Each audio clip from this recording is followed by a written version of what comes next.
Hello everyone, आज मैं आप लोगों के लिए न्यू वांगशन फैन फिक्शन लेकर आई हूँ जिसका नाम है स्कूल मैन। मैं इसका लिंक डिस्क्रिप्शन बॉक्स पर दे रही हूँ। आप लोग वहीं पर जाकर इस फैन फिक्शन को रीड कर सकती है। चलिए आज का पार्ट 1 शुरू करती हूँ। वही हुशियान अपने रूम में बैठ गया और न्यू स्कूल में अपने पहले सप्ताह के बारे में सोचा। सुबह जैसे ही वो उठा उसने न्यू स्कूल में अपने पहले दिन का इंतजार किया और बहुत ही वो एक्साइटेड था क्योंकि वो बड़े और सम्मानित स्कूल में गया था। कुछ समय पहले तक वो अपने माता पिता के साथ विलेज में रहता था और वो जिस स्कूल में पढ़ाई करने के लिए जाता था वहाँ केवल 56 स्टूडेंट थे। यह एक ऐसी जगह थी जहाँ हर कोई हर किसी को जानता था और स्कूल में हुशियान की एज का कोई भी स्टूडेंट नहीं था, इसीलिए उसका कोई दोस्त नहीं था और न्यू दोस्त बनाने में अनुभवहीन था। एक महीने के पहले जब उसके पिता जॉब सेंटर से घर आए तो उन्होंने खुशी खुशी कहा कि उन्हें एक नई 80 तनख्वाह वाली नौकरी की पेशकश की गई है। कुछ समय पहले ही उनकी नौकरी सूख गई थी क्योंकि छोटी कंपनी को बंद करना पड़ा था, लेकिन न्यू नौकरी के लिए उन्हें जाना पड़ा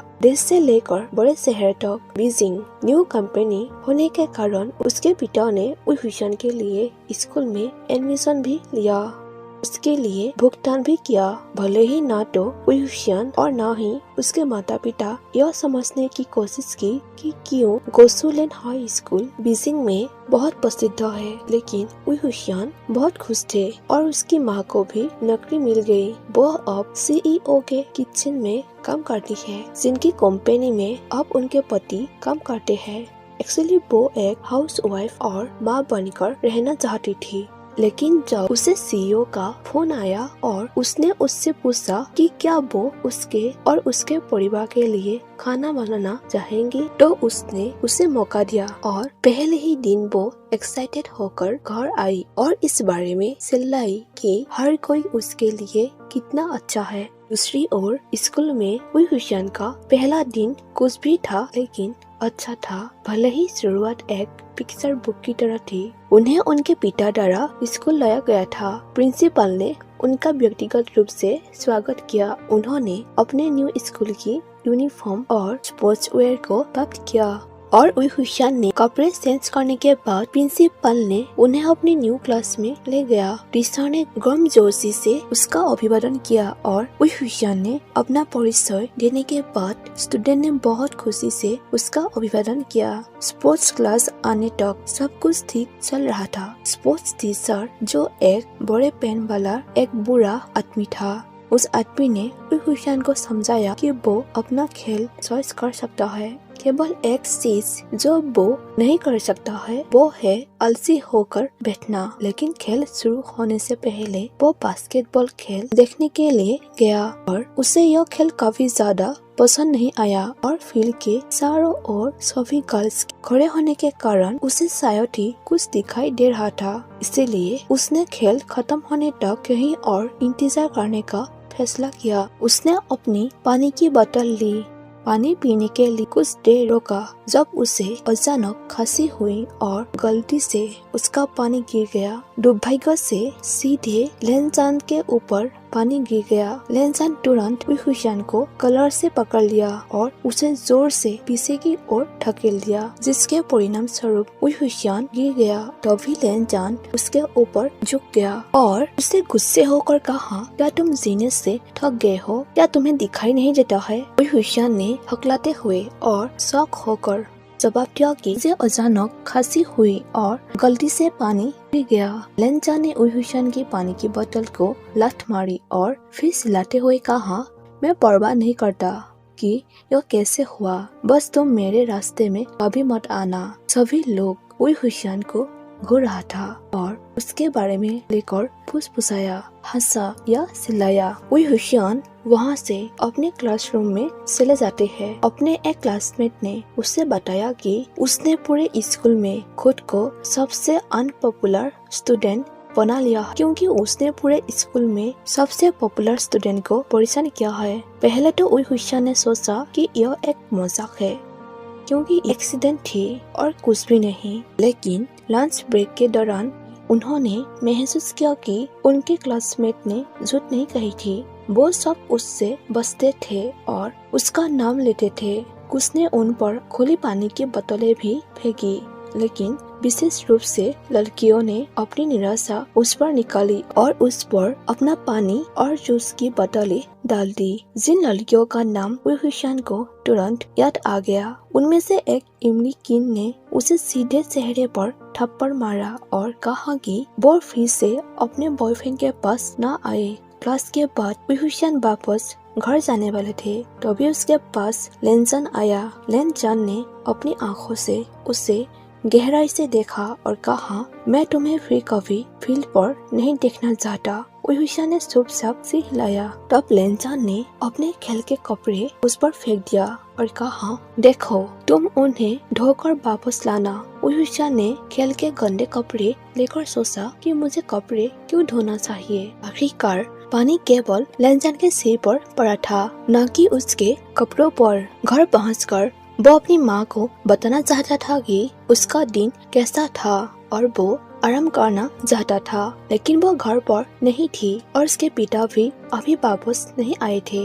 इसीलिए वो बाथरूम में गया और अपनी स्कूल की यूनिफॉर्म और लेनजान के खेल के कपड़े वॉशिंग मशीन में डाल दिया और उसके सामने बैठ गया। उसने वॉशिंग मशीन के ड्रम को घुमाते हुए देखा और सोचा कि आज उसके साथ ये सब कैसे हो सकता है। क्या उसने एक बार के लिए दोस्त बनाने की योजना नहीं बनाई थी, लेकिन उसे दोस्त के बजाय सिर्फ दुश्मनी मिल गया था, और वो भी सब एक एक्सीडेंट के कारण, सिर्फ इसीलिए कि उसे खांसना था। और ठीक उसी समय लेनजान के ऊपर पानी गिरा था। हुसैन ने लेनजान के रिएक्शन को पूरी तरह से बड़ा चढ़ा कर पाया और समझ नहीं पाया कि इतने थोड़े से पानी के कारण उसे इतना गुस्सा क्यों आया। अब उसके वजह से हर कोई उससे नफरत करता है, और वो भी केवल थोड़े से पानी के कारण। जब वॉशिंग मशीन तैयार हो गई तो अपने कमरे में गया और अपना होमवर्क किया। फिर उसने एक दिन पहले से बचे हुए खाना को गर्म किया, उन्हें इस्त्री किया और खेल के कपड़ों को बैग में ठीक से रख दिया। फिर हुसैन ने चुपचाप खुद से पूछा, मैं उसे कैसे दे सकता हूँ? मैं उसके पास नहीं जा सकता। हुसैन ने यह भी नहीं देखा था कि उसके माता पिता आखिरकार उस दिन घर कब आया, क्योंकि वो जल्दी सो गया था। स्कूल के उस पहले दिन को भूलना चाहता था और उम्मीद कर रहा था कि अगला दिन थोड़ा बेहतर होगा। अगली सुबह हुसैन अपनी स्कूल की यूनिफॉर्म पहनने के लिए अपने रूम में वापस गया तो उसके पिता ने उसे चिल्लाया कि अगर तुम्हारा काम हो गया तो चलो। हुसैन ने कहा, इट्स ओके डैड, मैं आज से बस लेता हूँ। एक्चुअली वो बस नहीं लेना चाहता था, लेकिन वो नहीं चाहता था कि उसके पिता यह देखे कि उसके न्यू स्कूल के स्टूडेंट उससे नफरत करते हैं। वो एक दिन पहले की घटना को नहीं भूल पाया था। उसके माँ ने किचन से चिल्लाते हुए कहा, मैं किचन की टेबल पर बस के लिए पैसे छोड़ दूंगा। ऐसे कहकर माँ पहले ही जा चुकी है। उसके पिता ने हुसैन से कहा, मैं तुमसे बाद में मिलूंगा। ऐसे कहकर उसके डैड भी वहाँ से चला जाता है। तब हुसैन ने दरवाजा बंद होने की आवाज सुनी। वो थोड़ा उदास था, क्योंकि उसके माता पिता ने उसे यहाँ तक नहीं पूछा कि उसका पहला दिन कैसे रहा, और उसके पिता को इस बात की भी परवाह नहीं थी कि वो हमेशा की तरह चलने के बजाय अब बस क्यों लेना चाहता है। हुसैन जब स्कूल पहुंचा तब वो अन्य स्टूडेंट की फुसफुसाहट को स्पष्ट रूप से सुन सकता था, और उन्होंने सोचा लेनजान को अपने खेल के कपड़े कैसे देना चाहिए। आखिर उसे लेनजान से दूर रहने के लिए कहा गया था। अफसोस की बात है कि इमली किन उनकी क्लासमेट से एक है, और दुर्भाग्य से जब उसने क्लास के अंदर गया तब वो वहाँ मौजूद थी। वो तुरंत उनके पास गई और उसे अपने बॉयफ्रेंड से दूर रहने की याद दिला दी। हुसैन कहता है, उसने कल मुझसे अपने खेल के कपड़े धोने के लिए दिया था और मैं उन्हें लेकर आया हूँ। इमली किन ने उनसे कपड़े छीन लिया और वहाँ से बाहर निकल गई। 5 मिनट के बाद गुस्से में लेनजान क्लास में आया और हुसैन के पास टेबल पर उसने अपनी मुट्ठी से टेबल पर मुक्का मारा और चिल्लाया, तुम्हें मेरे खेल के कपड़े इमली किन को देने की अनुमति किसने दी? हुसैन कहता है, मैंने सोचा था कि वो तुम्हारी गर्लफ्रेंड है। लेनजान कहता है, तुम्हें सोचना बंद करना चाहिए और वही करना चाहिए जो मैं तुम्हें बताता हूँ।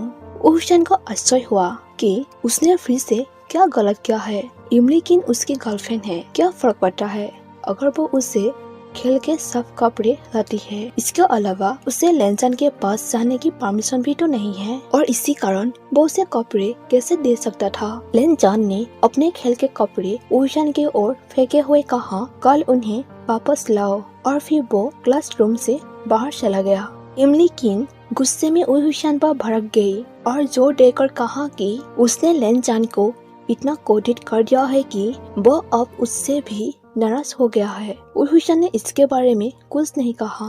वुहुशियान ने फैसला किया कि बेहतर होगा कि वो उन सभी स्टूडेंट से दूर रहे। ब्रेक के दौरान वुहुशियान क्लास में अकेला रहता था और लंच ब्रेक का समय होने पर वो सीढ़ी पर बैठ जाता था और ब्रेक खत्म होने तक वो वही रहता था और वो बहुत केयरफुल था कि वो लेनजान या इमली किन से न टकराए। जब वुहुशियान टॉयलेट जाता है तब लेनजान उस दिशा से आया तो वो सचमुच एक तरफ कूद गया और लेनजान के गुजरने तक एक दरवाजे के पीछे छिप गया। वो एक मुंह की तरह महसूस कर रहा था, लेकिन उसके लिए आगे की परेशानी से बचने के लिए यह सबसे अच्छी रणनीति थी। क्लास के बाद उन्होंने तब तक वेट की जब तक कि अधिकांश स्टूडेंट्स स्कूल नहीं छोड़ गए। वो बस में उठा और मन में सोचा कि क्या उसे लगभग 16 साल की उम्र में वसीयत बनानी चाहिए, क्योंकि उसे ऐसा नहीं लग रहा था कि वो बहुत बड़ा हो रहा है। या तो उसके क्लासमेट उसे मार रहे थे या वो तनाव जो उन्होंने उसे दिया था। जब वो घर था तब उसने लेनजान के खेल के कपड़े देखा। उसकी शर्ट पर बड़ा सा दाग लग गया था जो कल रात बड़ा नहीं था। जब उसने उसे इस्त्री किया और फिर उसे लपेट दिया तब वो सोचा क्या इमली या लेनजान ने जानबूझकर शर्ट को गंदा किया था। फिर वुहुशियान ने खेल के कपड़ों को फिर से धोया, सुखाया और इस्त्री किया। फिर वो कपड़े को अपने बैग में रख दिया। उसकी माँ ने कुछ भी नहीं बनाया था और अभी तक घर पर नहीं थी।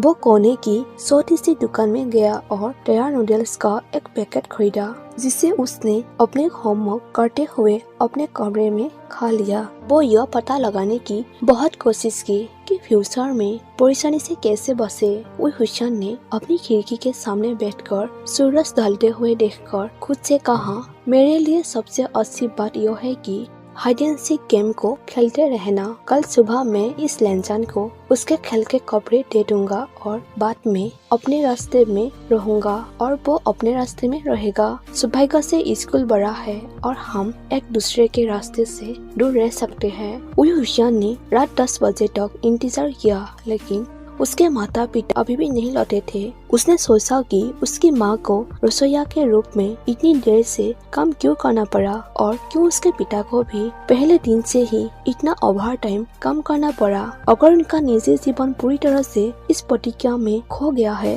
तो वो अपनी नौकरी से कैसे प्यार कर सकते हैं। रात 11 बजे वुहुशियान निराश होकर सो गया।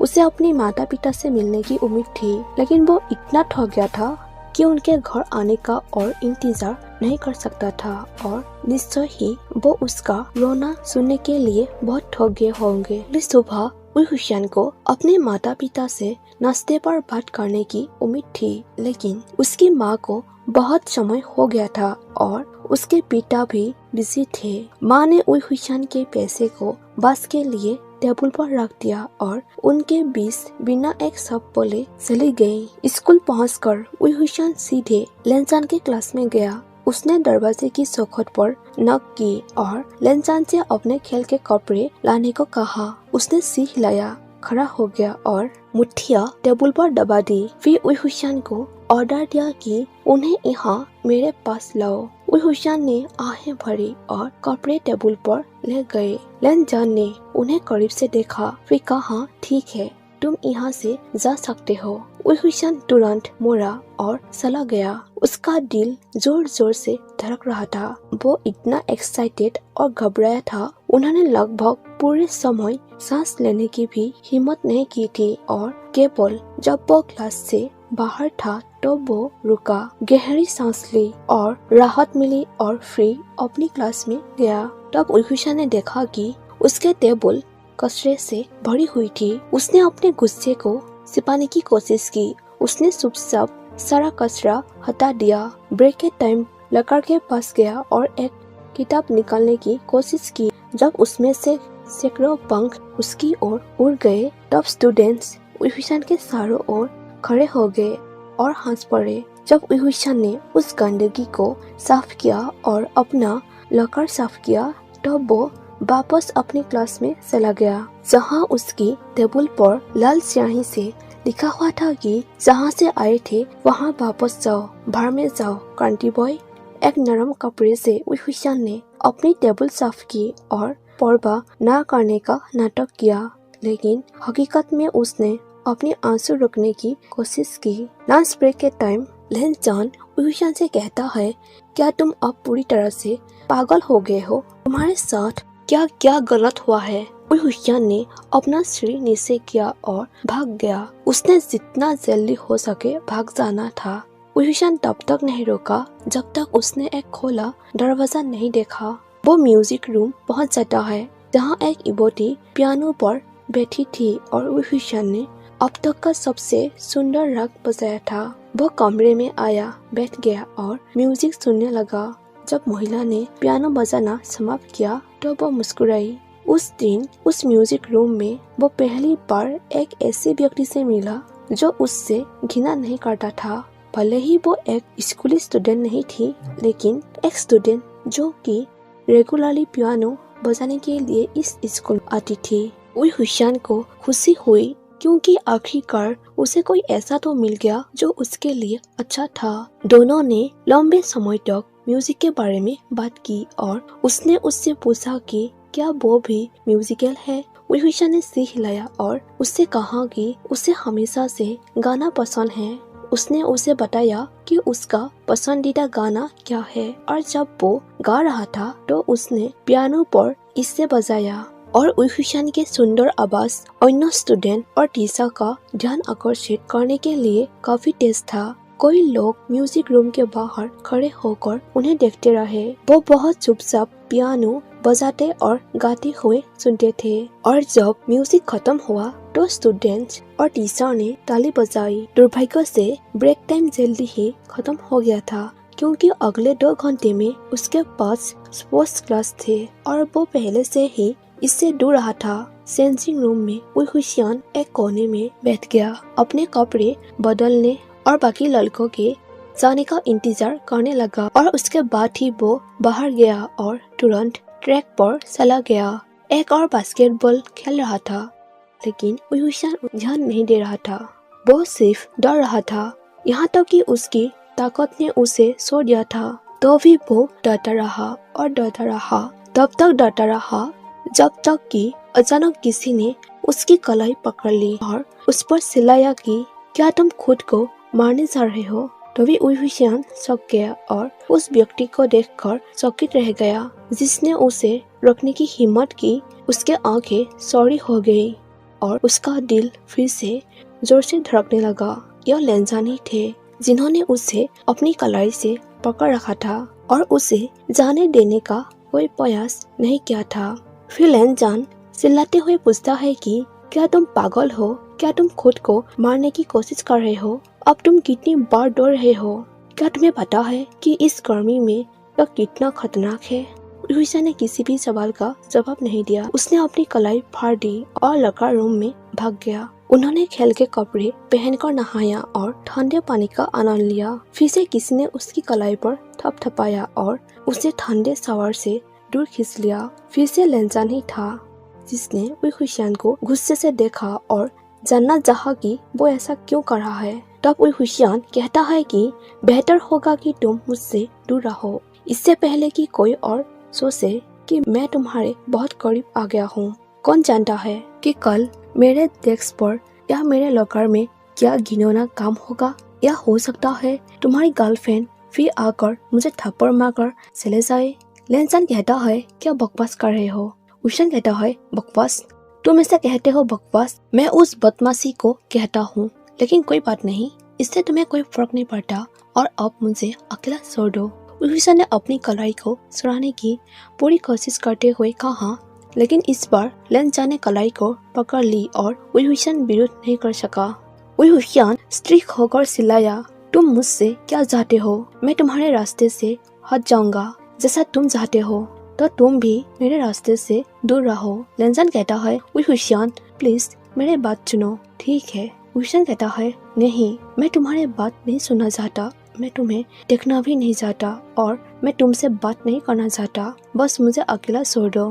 तुम्हारे वजह से मेरा जीवन यहाँ एक जीवित नरक है, इसीलिए मुझे बख्श दो और इसे और खराब मत करो। वुईहुशियान ने अपनी कलाई को लेनजान की अकड़ से मुक्त किया और वो अपने लॉकर में गया, अपने कपड़े निकाली और लॉकर रूम से बाहर चला गया। वो नहीं चाहता था कि लेनजान यह देखे कि वो कितना आहत है और सबसे बढ़कर कि जैसे ही लेनजान उसके पास आता है तब उसका दिल जोर से धड़कने लगता है। वुईहुशियान को पता नहीं था कि क्या कारण था। शायद यह इस स्कूल के सबसे पॉपुलर स्टूडेंट का डर था या शायद यह पूरी तरह से कुछ और ही था। वुईहुशियान को नहीं पता था और वो आज यह जानने के लिए तैयार भी नहीं था। क्लास खत्म होने के बाद वुईहुशियान अधिकांश स्टूडेंट्स क्लास से बाहर जाने तक वेट की।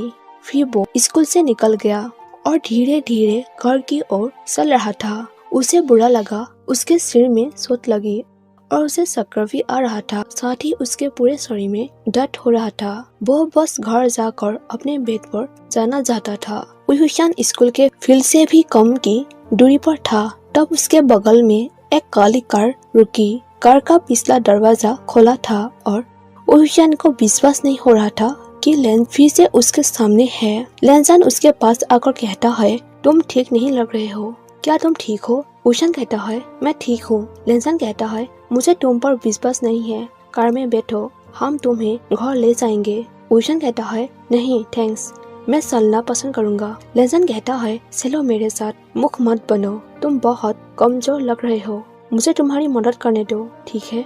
वुईहुशियान कहता है, बस जाओ, यहाँ से चले जाओ, अपनी कार में बैठो और घर जाओ, मुझे अकेला छोड़ दो। मैंने स्पष्ट कह दिया है कि मुझे तुमसे कोई लेना देना नहीं है। लेनजान कहता है, प्लीज तुम इस तरह मत बनो। वुईहुशियान, कार में बैठो, अगर तुम मुझे चाहते हो तो मैं तुमसे भी माफी मांगता हूँ, लेकिन कृपया कार में बैठो और मुझे तुम्हें घर ले जाने दो। वुईहुशियान ने महसूस किया कि उसके पास कोई ताकत नहीं बची है और वो शायद 100 मीटर तक चलने में सक्षम न हो और उसके शरीर में और भी ज्यादा चोट लगी थी। लेनजान उसे अपनी कार में धकेल दिया और अपने ड्राइवर को उसके घर के एड्रेस बताया, जिससे वुईहुशियान हैरान हो गया था।